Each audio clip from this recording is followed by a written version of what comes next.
Well, I was born Mr. Downtown Ray Melo. You're listening to the Entertainment Report on iHeartRadio, live from Dubai for Wednesday, September 15th, 2021, delivering some major stories and trends going on in the world of entertainment and beyond. You can follow the show on Facebook, Twitter, or Instagram, facebook.com/The Entertainment Report with Ray Melo, that's RAYMELO, on Twitter at The Enter Report, or on Instagram at The Entertainment Report. You can listen to the show anytime you want on iHeartRadio. Just go to iHeart.com or your iHeart phone app, search for the Entertainment Report, and it'll take you to the page. Popular BBC crime drama Luther will return as a new film at Netflix. The streaming service said Monday that Idris Elba will reprise John Luther in a featured film written by series creator Neil Cross. Cynthia Everett and Andy Serkis will join Elba in the new film. Everett will play a detective who is Luther's nemesis, while Serkis will play a new villain, according to The Hollywood Reporter. Idris Luther has already aired 5 seasons on the BBC One thus far. The series follows the titular Don Luther, a brilliant detective chief inspector who is willing to break rules and go down dark paths in the course of his work. The Luther film hails from Netflix and the BBC. Jamie Payne, who directed Luther Season 5, will direct the movie. The project begins filming in November. Elba and Cross will produce with Peter Chernin, Jenna Topping, and David Reddy. Elba is also known for playing Hampton Knoll in the Marvel Cinematic Universe. He most recently played Robert Dubois, aka Bloodsport, in the DC Extended Universe film The Suicide Squad. Netflix is giving a glimpse of the new film Bright Samurai Sword. The streaming service shared a trailer for the animated film Tuesday featuring the voice of Simu Liu, Fran Makusco, and Yuzu Harada in the English dub. Bright Samurai Soul is a spin-off of the live-action Netflix film Bright, directed by David Ayer and starring Will Smith and Joel Edgerton. The new movie is set in Japan during the end of the Shogunate and the beginning of the Meiji era. Samurai Soul follows Izu, played by Liu, a wandering samurai, and Raiden, played by Mancuso, an orc, as they attempt to bring a young elf girl, Harada, and the powerful wand she carries to the land of the elves. The new film is written by Makiko Coyote and directed by Yoshi Igaguro. The movie pairs the look of Japanese woodblock print art with 3D CG technology. The original Bright was released in 2017 and has become one of Netflix's most streamed movies ever. Bright Samurai Soul premieres October 12th on Netflix. Liu is known for playing Jung Kim on Kim's Convenience and the title character in the new Marvel film Shang-Chi and The Legend of the Ten Rings. Marvel Entertainment is giving a glimpse of the remaining episodes of What If. The studio shared a mid-season trailer for the animated Disney Plus series Tuesday. What If is reimagines events in the Marvel Cinematic Universe. Several MCU actors return to voice their characters, including Haley Atwell, who played Peggy Carter, Michael B. Jordan, who played Killmonger, and Benedict Cumberbatch, who plays Doctor Strange. The new teaser brings together several characters in the multiverse. Carter, played by Atwell, is seen leading an alternative version of the Avengers, while Strange, played by Cumberbatch, faces off with his evil counterpart. Michael Rooker says, as Yondu in a voiceover, "Why stop at one hero when we can show you all of them?" Disney Plus says the remaining episodes will bring together the biggest heroes of the multiverse as they navigate alternative realities on a collision course towards an unforgettable finale. What If is written and created by A.J. Bradley and directed by Brian Andrews. The series returns with the new episode on Wednesday on Disney Plus. Keegan-Michael Key has joined the cast of Wonka, a prequel film from Warner Bros. About a young Willy Wonka starring Timothée Chalamet in a title role. Key's role in the film is being kept under wraps. Wonka will be a musical with songs and dance numbers. The prequel will explore the fictional candy maker from Roald Dahl's Charlie and the Chocolate Factory before he opens up his signature factory. Paddington director Paul King is helming the project with David Hyman producing. King penned the screenplay with Simon Farmbee. Previously, writers include Simon Rich, Simon Stevenson, Jeff Nathanson, and Stephen Levinson. Wonka is set to hit theaters on March 17, 2023. Margaret Qualley is trying to get her life back on track and ensure a better future for her young daughter in the new trailer for the upcoming Netflix series Maid. Qualley escapes an abusive relationship and takes up a residency with her daughter at a domestic violence shelter in the clip released on Tuesday. The young mother then takes a job as a maid and faces other obstacles after her ex returns and launches a custody battle. Qualley is joined by her real-life mother, Andie MacDowell, who portrays her mother in the series. McDowell's character is bipolar and is missing from her daughter's life. Maid, based on the memoir by Stephanie Land, is coming to Netflix on October 1st. Co-stars include Nick Robinson, Noni Rose, Tracy Villar, Billy Burke, Raymond Black, B.J. Harrison, Xavier de Guzman, Amy Carrero, and Toby Levins. William Jackson Harper takes the center stage in place of Anna Kendrick in a new teaser trailer for Season 2's HBO Max anthology series Love Life. Kendrick briefly reprised her role as Darby from Season 1 as she celebrates getting married at a bar before focusing switches to Harper in the clip released on Tuesday. Harper, who portrays Marcus Watkins, orders a drink before a sequence begins of the multiple women Marcus will encounter during his season. Marcus will be coming out of a years-long relationship and will be putting himself back into the dating scene. New narrator Pete Davidson also makes a brief appearance using his voice in the trailer. Love Life Season 2 is coming to HBO Max on October 28th. Co-stars include Jessica Williams, Punky Johnson, and Chris comedian C.P. Powell. Netflix is giving a glimpse of Locke Key Season 2.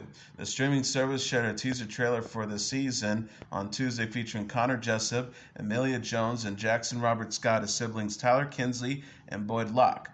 The preview shows Dodge, played by Lisa de Oliveira, in the form of Gay, played by Griffin Gluck, and another demon in the form of Eden, forge a dangerous new key. Dodge says, in Gabe's form, this world has so much potential to be reborn and consumed, to be ruled. It's time to finish what I started. Locke and Key is based on the Joe Hill and Gabriel Rodriguez comic book series of the same name. The series follows the Locke siblings after they move back to their father's family home after his murder. Siblings discover mysterious keys in the house with magical powers. Carlton Cuss and Meredith Averill serves as the showrunner on the Netflix series. Darby Stanchfield co-stars as Nina Locke, mother of Tyler Kinsey and Bodie. Season 2 will premiere on October 22nd on Netflix. Netflix renewed the series for a third season in December. Only Murders in the Building will return for a second season on Hulu. The streaming service confirmed Tuesday on Twitter that it renewed the mystery comedy series for Season 2. The post reads, well, looks like we'll be dealing with this trio for another season. I'm sure most of you are thrilled. Hashtag Only Murders on Hulu. Selena Gomez will play Mabel Mora on the show, confirmed the news on her own account. She wrote, at Only Murder Hulu is coming back for Season 2. Only Murders in the Building is created by Martin and John Hoffman. The series premiered in August, and it's 4 episodes into its 8-episode first season. Only Murders in the Building follows Mabel, played by Gomez, Charles Hayden Savage, played by Martin, Steve Martin, and Oliver Putman, played by Martin Short, 3 true crime podcast fans and residents of a New York City apartment building who investigate a murder.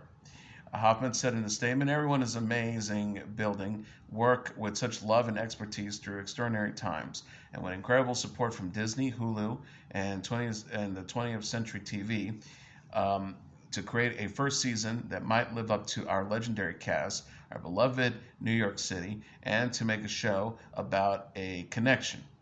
To feel we've connected with our audiences and hit the mark enough already to have the chance to continue and to carry on our show's wild ride of mystery, comedy, empathy. It is too exciting for words, so I'll shut up now and just say a huge thanks to all, and I can't wait for more.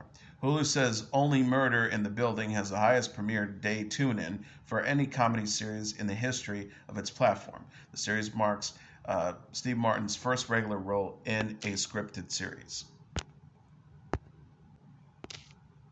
Jeopardy is honoring late host Alex Trebek with his own stage. The show memorialized Trebek by renaming Stage 10 at Sony Pictures Studio the Alex Trebek stage. Trebek hosted more than 8,200 episodes of Jeopardy, many of which were filmed on the stage. Sony Pictures Entertainment Chairman and CEO Tony Vinciquerra hosted the dedication ceremony on the first day of filming for season 38. Trebek's wife Jean and 3 children, Matthew, Emily, and Nikki, were in attendance. Season 38 kicked off with Jeopardy champion Matt Adomio returning to defend his 18-game winning streak. Amodillo continued his streak, beating contestants Ami Megestu and Gabby Kim. Amodillo's earnings puts him in 3rd place for the highest winnings in regular games. With Monday's win, Amodillo earned $644,601 on Jeopardy. Trebek died at the age of 80 in November following a battle with pancreatic cancer. Mike Richards was originally announced to replace Trebek as host, but stepped down in August due to past controversial comments. Richards later also exited Jeopardy and Wheel of Fortune as an executive producer. Mayim Bialik will be the next guest host on Jeopardy in August. Bialik was announced to host the new Jeopardy primetime specials and potential spin-off series. Jennifer Aniston says her COVID-19 bubble includes her former Friends co-star Courteney Cox. The 52-year-old actress said on Monday's episode of Jimmy Kimmel Live that her pandemic circle consisted of Cox, Jimmy Kimmel Live host Jimmy Kimmel, her Horrible Bosses co-star Jason Bateman, and their family. Aniston said she mainly stayed home during the pandemic, with the exception of work and her small group of friends. She said, I've been in the house a lot. I've rearranged furniture. I went from the set from Sony Studios to shoot the morning show right back to my house. It was like a star. The points that I would go to, I'd go to work. I'd go to Courtney's. I've been to you guys, to the Batemans, and then that was kind of back home. So I was kind of like, we had this little bubble of friends. Thank God, I love you all so much. Aniston and Kimmel recall how Aniston recently lost her ring in a salad during an evening at Kimmel's house. Kimmel on the older smart ring, a ring that tracks sleep. Aniston said, I'm addicted to it. I was talking about how this is ruining my life because I was so obsessed with the Oura ring and looking at my sleep patterns and how badly I sleep, and it shames me every day. And then all of a sudden I look up, but it's gone. I'm just like, oh God, Jimmy. Aniston says she dug through the salad but couldn't find the ring. She said, I go, well, somebody's got to find it eventually. Aniston and Kimmel then found her ring next to the salad. Aniston is best known for playing Rachel Green on Friends. She portrays Alex Levy on the morning show, which will return for a 2nd season on Friday on Apple TV+. Machine Gun Kelly is looking back on a legendary day with actor and comedians Pete Davidson and Dave Chappelle. The 31-year-old singer and rapper said on Monday's episode of The Late Night with Seth Meyers that Chappelle once flew him and Davidson out to his house to smoke marijuana. Kelly, Chappelle, and Davidson reunited Sunday at Davidson's 9/11 anniversary show. On Late Night, Kelly recalled how Davidson was previously planning to attend his show in Ohio when Chappelle offered to fly them both to his house in Yellow Springs, Ohio. Kelly says, that was the first time me, Pete, and David had been in a room since David flew me and Pete out to his house to smoke, and then he sent us back because I had a show. He found out that Pete was going to Ohio for my show, Christmas show, and he was like, oh, you guys, you just have to come down and hang out. I'm like, oh, you're like 5 hours away driving. He's like, no worries, there's a jet that's waiting for you. You guys have to get on it. Kelly says that Chappelle left a big impression as he brought them to his different man caves around town. Kelly says, we go there, and then, I don't know if I can say all this, I meant it was the most legendary. It certified Dave Chappelle as like the ultimate rock star to me. He added Margaret Qualley was in one of the man caves. We went to another one. It was the most random night. We ended up at his house. His wife, like, furious that we were still there, like, get these idiots out of here. So he's like, all right, you guys got to get back on the plane. Kelly performed with Travis Barker Sunday on the MTV Video Music Awards. Kelly and Barker's respective girlfriends, Megan Fox and Kourtney Kardashian, introduced the pair at the awards show. Andrew Garfield addressed rumors that he is starring in Marvel and Sony's Spider-Man No Way Home while appearing on The Tonight Show starring Jimmy Fallon. Fallon on Monday mentioned to Garfield how a photo of himself with former Spider-Man star Tobey Maguire on the set of the film had surfaced. Garfield said, "I heard about it and I did see it, and it's for Photoshop," about the photo before praising current Spider-Man star Tom Holland. He continued, "I think that Tom Holland is just the perfect Peter Parker and Spider-Man, so I'm just super stoked. And I get to just like be a fan again, which is my preferred position." Garfield starred as the Webhead in 2012's The Amazing Spider-Man and its 2014 sequel. Maguire was the first Spider-Man to appear in a film and starred in 3 films that were released in 2002, 2004, and 2007.